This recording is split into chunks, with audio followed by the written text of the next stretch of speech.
Assalamualaikum warahmatullahi wabarakatuh. Alhamdulillah wassalatu wassalamu ala sayyidina wa maulana Muhammad ibni Abdullah wa ala alihi wa sahbihi wa man tabi'ahu wa mawalah. Saat masih sekolah saya meminjam uang kepada teman saya. Teman saya memberikan uang sambil mengatakan tak perlu dikembalikan. Tapi saya berjanji untuk mengembalikan. Karena niat saya meminjam bukan meminta. Tapi sebelum sempat mengembalikan, teman saya sudah pindah sekeluarga ke luar negeri. Saya tak tahu keberadaan keluarganya lagi. Bagaimana saya harus lakukan Pak Ustadz? Pertama, hitung duit itu berapa, tahun berapa. 100.000 Pak Ustadz, tahun berapa? Tahun 80. 100.000 tahun 80 itu kira-kira berapa gram emas? Karena zaman Nabi mata uang itu dinar. Tak sama harga 100.000 tahun 2017 dengan tahun 80. Setelah dapat disimpulkan, oh 5 gram emas. Berarti 5 gram emas sekarang kali 500.000 sama dengan 2,5 juta. Maka uang 2,5 juta tadi diserahkan ke lembaga masalih ammah, maslahat umum. MDA, sekolah agama, pondok pesantren, masjid, panti jompo, panti yatim. Serahkan. Ini uang 2,5 juta. Uang apa nih Pak? Ambil jelas, saya tanya-tanya. Apa hukumnya minjam duit kepada toke untuk berangkat umroh, membayar hutang dengan toke dengan cara menjual kelapa kepada toke dengan harga lebih murah dibanding kita tidak berhutang kepadanya dan membayarnya secara berangsur? Masalah harga, innamal bai'u antaradin. Jual beli itu sama-sama ridha. Aku ambil barangmu, aku kasih duitku. Sah, sah. Harga tergantung kesepakatan. Masalah minjam uang untuk berangkat umrah, haji, kurban, boleh apa tidak? Kata Imam Ibnu Taimiyah dalam kitab Majmu' Fatawa, boleh berhutang kalau hutangnya jenis kedua. Jenis pertama, jenis kedua. Yurja daf'uhu, hutang yang ada di pembayarnya. Bisa. Gandum saya panen nanti bulan Muharram. Sekarang pinjam 2,5, 2,5 juta untuk kurban. Nanti kalau gandumku panen akan kubayar, boleh. Yang tak boleh itu pinjam Pak 2,5 juta untuk kurban. Pembayarnya apa? Kuserahkan sama Allah SWT. Itu tidak bisa. Jadi kalau model begini bisa. Ustadz, bagaimana cara menghadapi istri yang baper? Apa baper? Hah? Bawa perasaan? Bawa orang zaman dulu jadi gimana? Sikit-sikit tersinggung, terus nangis. Apalagi saya ini orangnya agak cuek. Mohon bimbingannya Pak Ustadz. Perempuan itu makhluk yang lemah, walaupun dia kuat. Oleh sebab itu Nabi SAW berpesan, khairukum khairukum li ahli. Siapa yang paling baik di antara kalian ini? Yang paling baik kepada istrinya. Maka lemah lembut. Dia tak ingin kau belikan gelang emas yang besar. Dia tak ingin kau bawa liburan ke Bali. Dia hanya ingin kau usap kepalanya. Dia ingin hanya kau ucapkan. Dia tak ditangkapnya kata-kata, kalimatnya, substansinya. Yang ditangkapnya adalah ucapan yang keluar dari mulutmu. Maka Nabi tak pernah memanggil nama Aisyah. Apa kata Nabi? Ya Humairah, wahai engkau yang putih kemerahan kalau kena cahaya matahari. Kenapa tak dipanggilnya nama? Ya Aisyah, biasa. Tapi kalau dipanggil Ya Humairah, wahai engkau yang cantik putih kemerah-merahan. Pak Ustadz, boleh saya panggil bini saya yang Humairah? Boleh. Tapi dia tak putih Pak Ustadz. Apa-apa. Apa-apa. Menyenangkan hati orang, apa pula salah? Jangan terlalu jujur. Bini tak panggilnya ya Hajar Aswad. Ngamuklah orang. Istri saya mu'alaf. Dia kepingin sekali pakai hijab. Tapi ibunya tak senang. Gimana Pak Ustadz? Sementara surga di bawah tapak kaki ibu. Ibu yang mana? ibu yang taat kepada Allah, ibu yang taat kepada Rasul. Tapi kalau dia tidak taat pada Allah dan Rasul, la ta'ata li makhluqin, tidak ada ketaatan kepada makhluk kalau menyebabkan maksiat kepada Khalik. Kalau kau masuk Islam, aku tidak akan makan, kata emaknya, mengancam sahabat Nabi. Kalau kau masuk Islam, aku tak akan makan. Hari pertama dia tak makan, hari kedua dia tak makan, hari ketiga badannya lemas.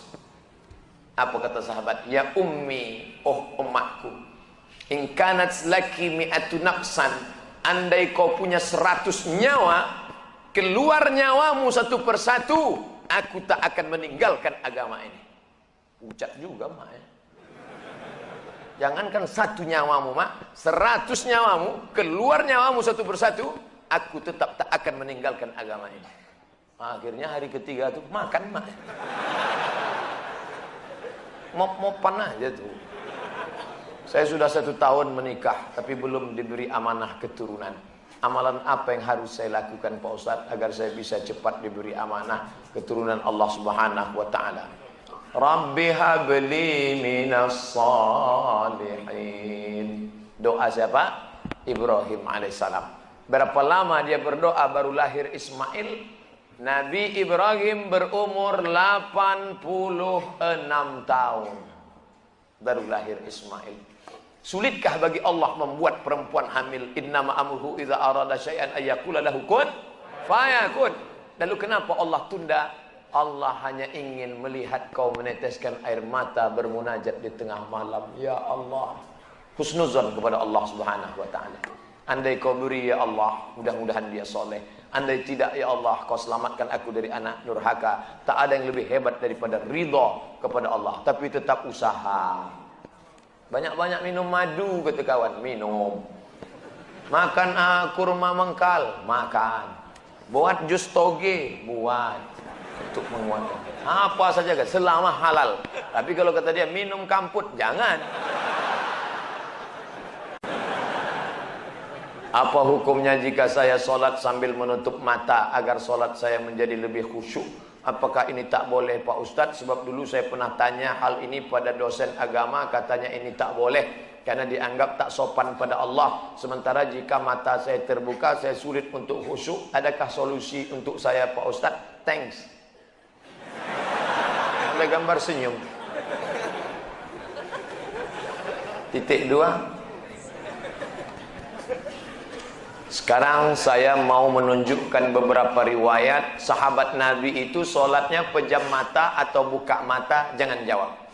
Nabi jadi imam, sahabat di belakang. Ketika sedang sholat, Nabi buka selopnya, sendalnya. Waktu itu Masjid Nabawi pasir. Nabi buka selopnya, semua sahabat yang ada di belakang membuka selop. Kira-kira sahabat di belakang pejam mata atau buka mata? Buka, karena kalau pejam mana dia tahu. Uqtulul aswadaini fi shalah, bunuhlah 2 yang hitam ketika kau sedang sholat. Allahu Akbar. Lewat 2 yang hitam. Apa yang hitam itu? Kalajengking dengan ular. Bunuh. Kira-kira orang sholat bisa ada 2 yang hitam lewat, dia tahu matanya terbuka atau tertutup? Terbuka. Kalau tertutup, tiba-tiba udah tegak anaconda. Nah, terbuka. Jadi masalah sholat terbuka atau tertutup, terbuka. Tapi ada saat tertentu kita mesti tutup. Saya pernah mengalami. Pas di depan saya pakai baju kaos, tertulis di belakangnya, hidup memang susah, jangan bikin susah. Asal saya buka, terbaca Pak.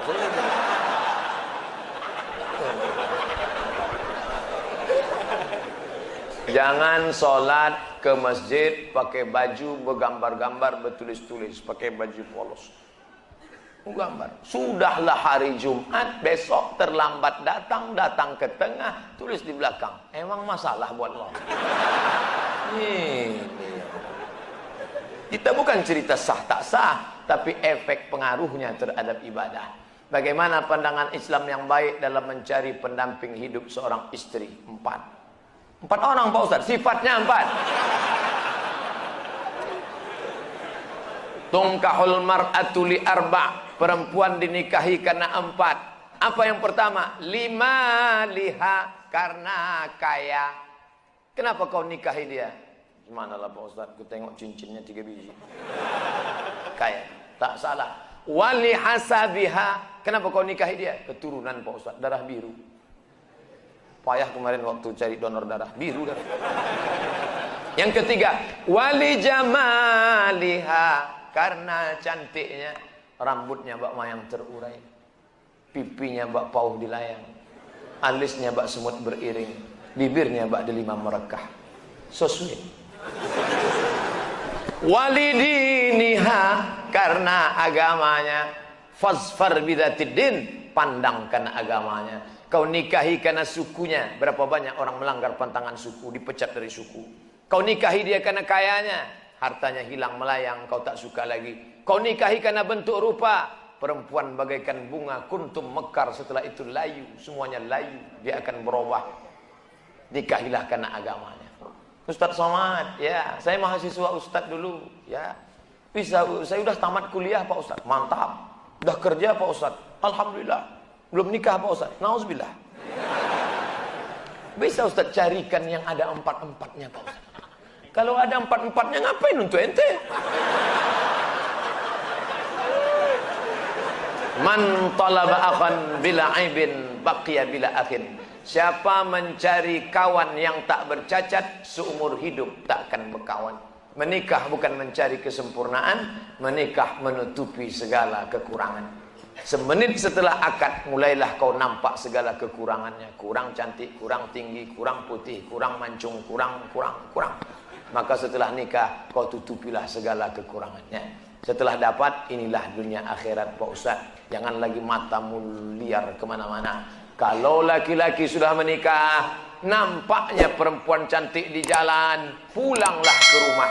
Apa yang ada pada perempuan di jalan itu, ada juga di rumah. Walaupun bentuknya agak lain sedikit. Apakah memang ada hadis yang mengatakan tidak kujamin umatku 14 abad akan datang? Seandainya hadis ini memang ada, apa yang tidak dijamin? Syafaatnya atau ibadahnya? Mohon pencerahan. Tak ada. Nabi jangan berkecil hati hidup zaman sekarang. Apa kata Nabi sallallahu alaihi wasallam? Al-ibadatu fil haraji kahijratin ilayya. Siapa yang tetap istiqamah beribadah padahal waktu itu banyak fitnah-fitnah, sama macam berhijrah bersama Nabi Muhammad sallallahu alaihi wasallam. Jadi jangan mengutuk nasib. Mengapa aku hidup di abad sekarang ini? Kenapa tak hidup zaman Abu Bakar, Umar, Utsman, Ali? Kalau mental model ini, hidup zaman dulu pun jadi Abu Jahal, Abu Lahab. Jangan berduka. Anak-anak muda, kalian yang banyak godaan, justru hebat. Ini anak-anak muda yang datang malam ini, luar biasa. Tadi udah ada yang ngajak ke karaoke, ada yang ngajak ke night club, ada yang ngajak main gapli, ada yang ngajak dangdut. Dia tolak itu semua. Maka sama macam hijrah bersama Nabi Muhammad SAW. Tuh, bro, kita gimana karaoke malam ini? Tidak, aku mau ngaji ke sana. Ada Ustaz Somad datang. Itu. Setelah, jadi gimana? Pulang dari sana gitu.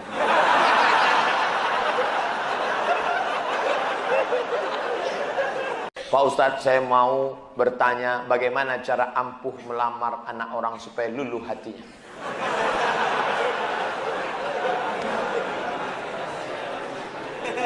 Yang pertama, kau mesti paham bahwa manusia ini ada segumpal di dalam. Kalau itu sudah kau pegang, sentuhlah dia tepat di hatinya, dia akan jadi milikmu untuk selamanya.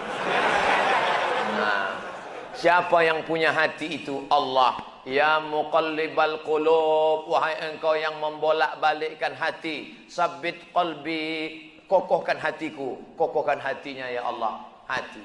Insyaallah kau datang atas nama Allah, langkahkan kaki kanan, tapi jangan datang sendirian. Bawalah alim ulama, cerdik pandai, tokoh masyarakat, orang yang didulukan selangkah, ditinggikan seranting, batangnya tempat bersandar, daunnya tempat bernaung, akarnya tempat bersila. Bawa dia. Kira-kira keluarga ini dekatnya sama Ustadz siapa di Batam? Oh, dekatnya sama Ustadz Abu Ghazah. Bawa dia. Ustadz, Ustadz apa kabar, sehat? Alhamdulillah. Ini siapa? Ini jamaah kita. Ilaha illallah. Gantengnya langsung connect. Jadilah. Jangan datang sendiri petantang petenteng. Orang tak kenal. Sangkanya mabuk. Kau mau apa? Kupinang anakmu dengan bismillah. Oh, ngamuklah dia. Berapa banyak niat yang baik karena diawali dengan cara yang baik, yang tak baik salah, gagal. Bawa orang tua. Jangan datang sendirian. Saya termasuk yang dulu ditolak orang karena datang sendirian. Nekat saya datang sendirian. Ditolaknya. Tidak katanya. Sekarang baru dia nyesal. Bercanda, serius. Bagaimana menghadapi istri yang kalau diajak sholat subuh kadang marah-marah? Kenapa bisa nikah sama dia? Kenapa bisa nikah sama dia? Makanya kalian yang lajang-lajang, fit and proper test pertama adalah tanya dia, jilbabnya panjang, baca Quran bisa. Oke lah, nasi sudah jadi bubur, udah nikah. 5 langkah. Wallati takhafuna nusyuzahunna. Kalau kau khawatir perempuan itu melawan nusyuz, pertama, fa'izuhunna, nasihati dia. Adinda, aku ini kepala rumah tangga, kau mesti ikut aku sholat. Alah, baru ngaji 2 hari. Tak mempan. Langkah kedua, wahjuruhunna fil madaji, pisah tempat tidur. Karena kau tak mau sholat subuh, kau ajak marah-marah, apa boleh buat dengan ini ku hukum kita pisah tempat tidur sebulan. Memang itulah yang ku tunggu-tunggu. Ayo. Wow. Watribuhun, langkah ketiga. Karena kau tak juga mau mengikut cakapku, watribuhun, maka kalau begitu ku tempeleng. Wah, kau ditempelengnya. Begitu pas mau ditempelengnya, datang si istri, difotonya, langsung dipostingnya ke FB. Teganya. Panggil sama Pak Kapolsek. Anda menempeleng istri Anda? Tidak Pak, ini fotonya. Kok Bapak tahu? Istri Anda kan friend sama saya. Tak bisa. Yang ketiga ini tak bisa. KDRT, kekerasan dalam rumah tangga. Langkah keempat, fab'asu hakaman min ahlihi wa hakaman min ahliha. Panggil mediasi keluarga pihak laki-laki dan pihak perempuan. Anak keponakan kita ini mau dibawa kemana hubungan ini? Ini sudah buntu nampaknya. Mereka tak bisa lagi kita pertemukan. Macam Tom and Jerry. Jadi bagaimana? Iyurida islahi wafiqillahu bainahuma. Kalau mau berdamai, insya Allah akan mempertautkan mereka berdua. Langkah yang paling fatal yang kelima, karena kau tak juga menurut, keluarga mediasi pun gagal. Apa boleh buat? Dengan ini ku jatuhkan talak 1. Abghadul halal ilallah, jangan sampai. Perempuan-perempuan, berubahlah kalian, patuh, taat kepada suami. Taat kepada suami. Yang belum menikah, cari istri. Tak usah terlalu cantik. Saya nasihati ke mahasiswa-mahasiswa saya, kalian cari istri jangan terlalu cantik. Nanti orang nuduh kalian pakai pelet. Jangan terlalu buruk. Nanti malu kalian bawanya undangan. Yang sedang-sedang saja. Jilbabnya panjang, tak terlalu banyak pakai makeup, orangnya penuh kesederhanaan. Adinda, sudikah kau menikah denganku? Kita mulai dari nol. Insya Allah mau. Ada perempuan sekarang mau nikah dari nol Pak? Ada, banyak di pom bensin.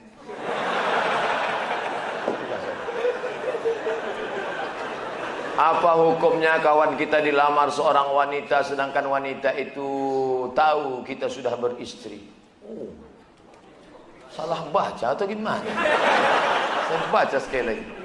Apa hukumnya kalau kita dilamar seorang wanita, sedangkan wanita itu tahu kita sudah beristri? Wassalam. Puas pendukung Ustadz Abdul Somad. Puas ya. Nanti kita buatkan fanpage puas pendukung Ustadz Abdul Somad dari Inhil, Indragiri Hilir. Kalau ada perempuan mengirim kita pesan message FB segala macam, Ustadz mau dong jadi imamku dunia akhirat. Aku sudah punya makmum. Makmum kan makin banyak jamaahnya makin bagus.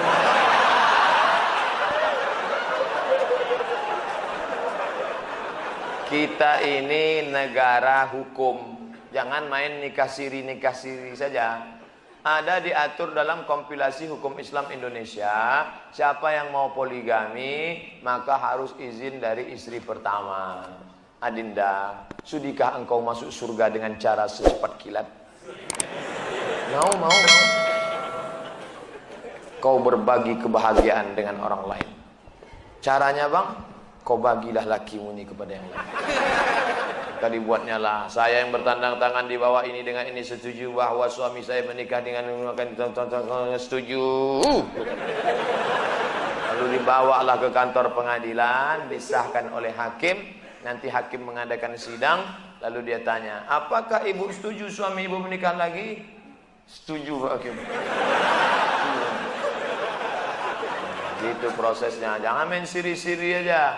Ini diam, tiba-tiba siri berkelahi pecah. Itu sama orang menghilangkan bau jengkol dimakannya petai. Muncul masalah-masalah baru. Hilangkan masalah, jangan membuat masalah. Hilangkan masalah, mengatasi masalah tanpa masalah. Pegadaian syariah.